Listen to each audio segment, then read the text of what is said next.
Welcome to today's video. Tien's father-in-law suddenly appears after many years, turning everything upside down. Will this mysterious appearance make Jack suspect her true identity? Let's follow the dramatic developments in the video to discover the hidden truth.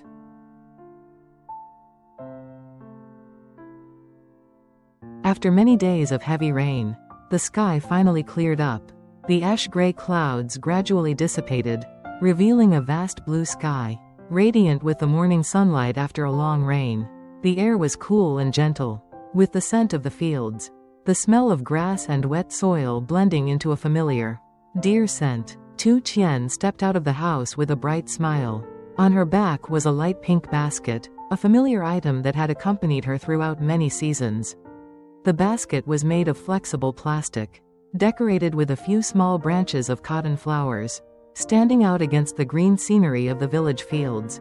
She followed the small path winding around the edge of the field. On both sides were wild grass still wet with rain. Occasionally a few drops of dew from the grass leaves fell on her feet. Cool. The cornfield appeared before her eyes like a lush green carpet, stretching endlessly under the bright sunlight of the early morning. The corn plants were even more lush after the cool rain, the young corn cobs protruding from the leaf sheaths, plump and shiny, the corn silk shimmering in light brown, fragrant with the milky scent of young corn.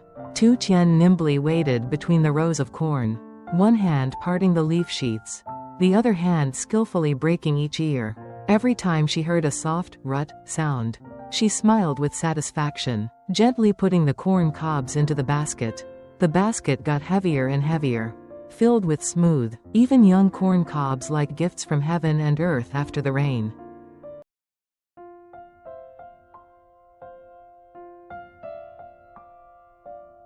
When the basket was full, Tien took a deep breath, then turned back to the village road leading to the market. Today's market was crowded. Buyers and sellers were bustling. The cries of wares mixed with the cheerful laughter, creating a bustling atmosphere full of life.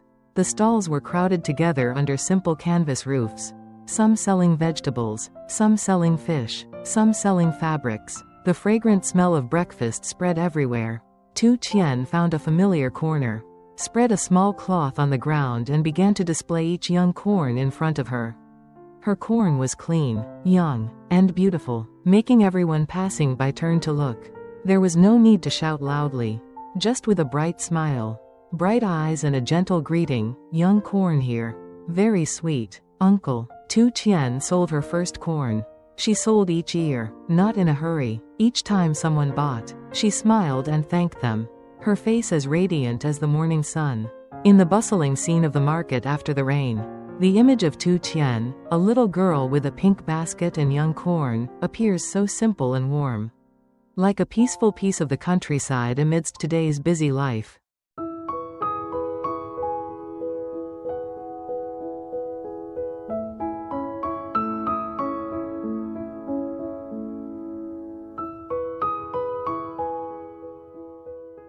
After a bustling market day, Tien walked slowly on the road back to the village. The pink basket on her back was now light, only a few corn cobs left after the quiet morning sale. She was walking when suddenly, at the abandoned house by the roadside, she saw a familiar figure sitting hunched over, his back slightly bent, an old backpack on his back. Tien stopped, even though the years and wind and dust had left their marks on that person's face. She still recognized it immediately. It was Mr. Tu, her ex-father-in-law. The man who used to be serious, the pillar of the family, now looked so haggard that it was heartbreaking.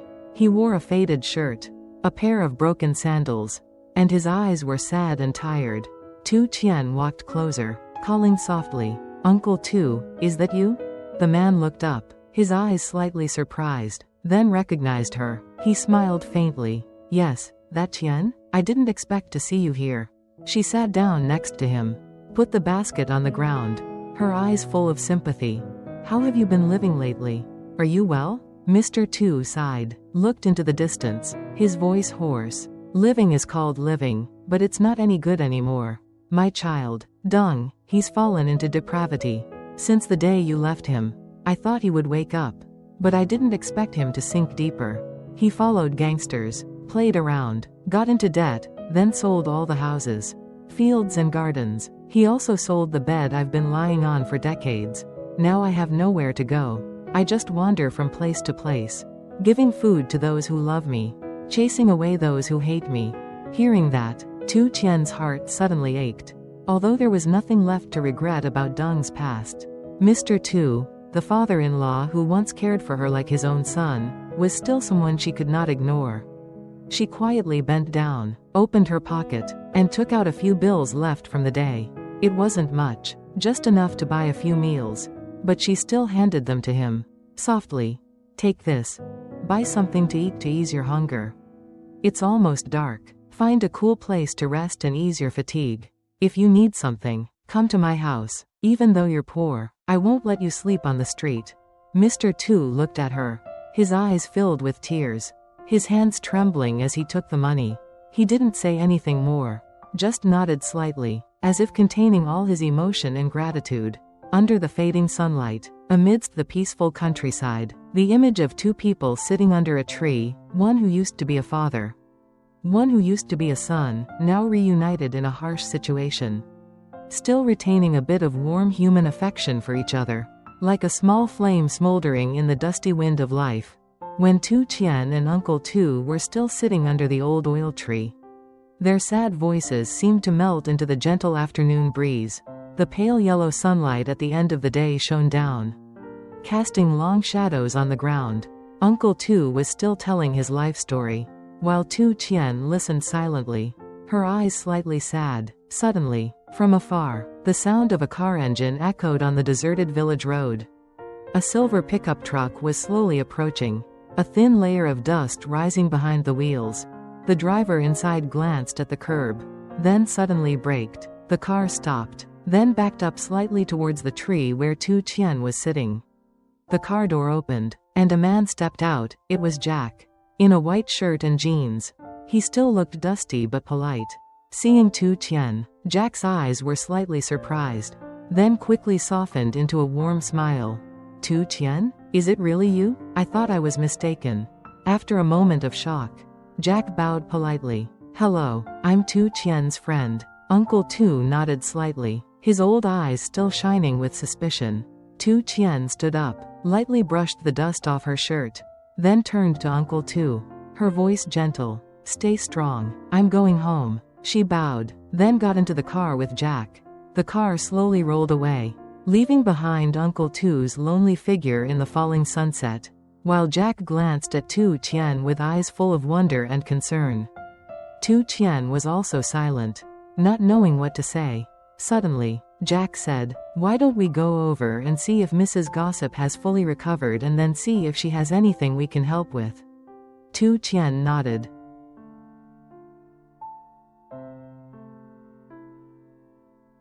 The silver pickup truck stopped gently in front of Mrs. Tam's house, a small house with a red-tiled roof located in the middle of a lush green garden. As soon as Jack stopped the car, Tien quickly got out. She looked around the yard, where the marigold bushes had bloomed bright yellow after the long rain.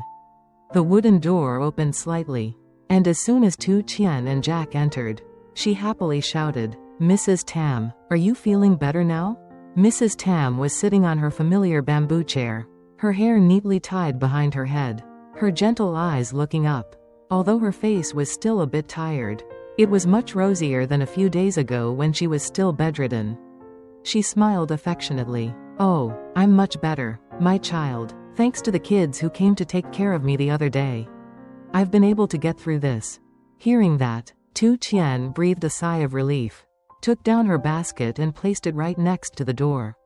Jack politely bowed to Mrs. Tam, then walked into the house with Tien. They sat around the old table in the small kitchen, where the smell of boiled corn was still fragrant.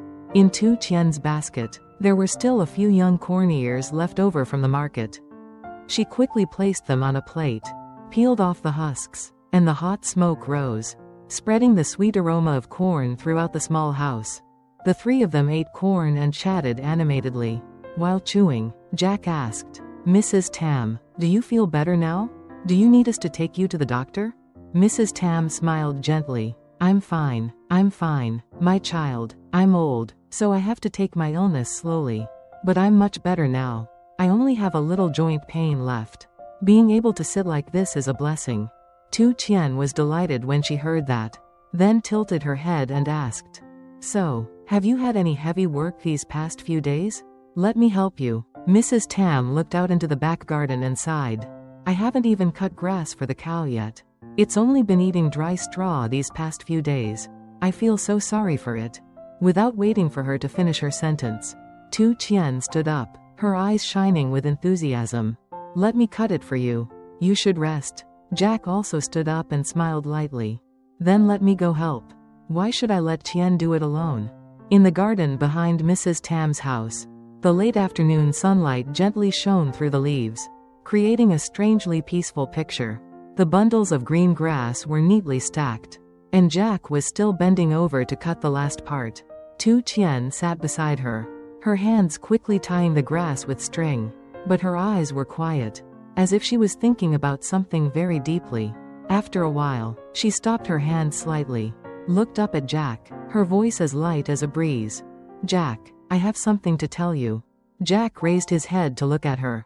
Seeing her serious expression, he put down his sickle and walked closer. Tien patted the nearby rock. "Sit down here." When the two were sitting next to each other, Tien pondered for a moment before speaking. Her voice was a little emotional, but still gentle and leisurely.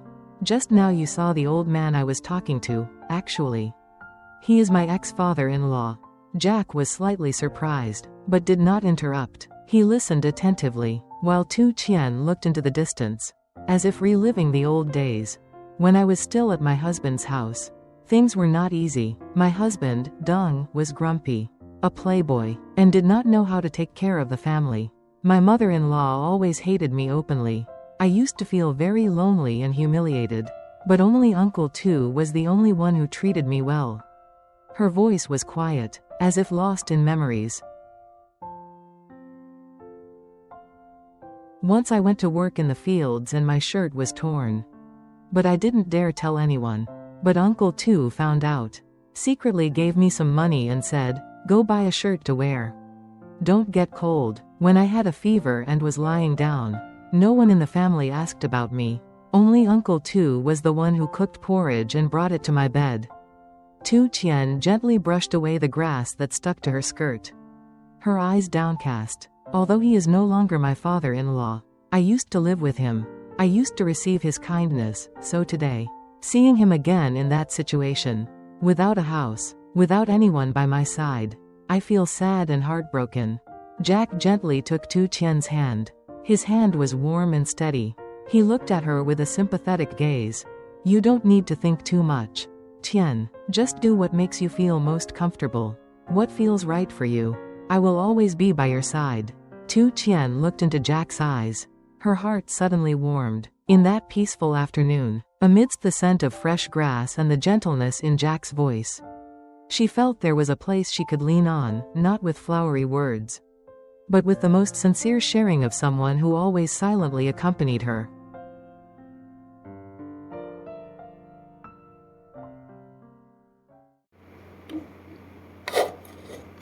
Quê hương tôi có dòng sông xanh biếc, lũy tre làn hương bóng mát đôi bờ. Trưa tháng sầu tiếng ve ngân tha thiết, đồng lúa vàng thơm ngát gió đông đưa. Con đường đất quanh co qua bãi cỏ, bước chân trâu in dấu tuổi thơ tôi. Tiếng mẹ gọi giữa chiều vang trên ngõ, bếp lửa hồng khói nhẹ quyện vành môi. Quê hương tôi có giàn hoa trước ngõ, hoa bìm leo tím cả buổi hoàng hôn. Có giếng nước trong veo bên trong trỏ, nở giọng người thương xót nhẹ giữa chiều hôm. Tôi lớn lên giữa bao mùa lúa chín, gió mơn man du khúc hát ân tình. Quê hương ấy tim tôi luôn giữ kín, dù đi đâu lòng vẫn mãi bóng hình ai xa xứ xin một lần trở lại. Quê hương thoáng dịu giữa trời xanh, bởi quê hương là nơi hồn neo mãi, là mái nhà, là nhịp đập chân thành.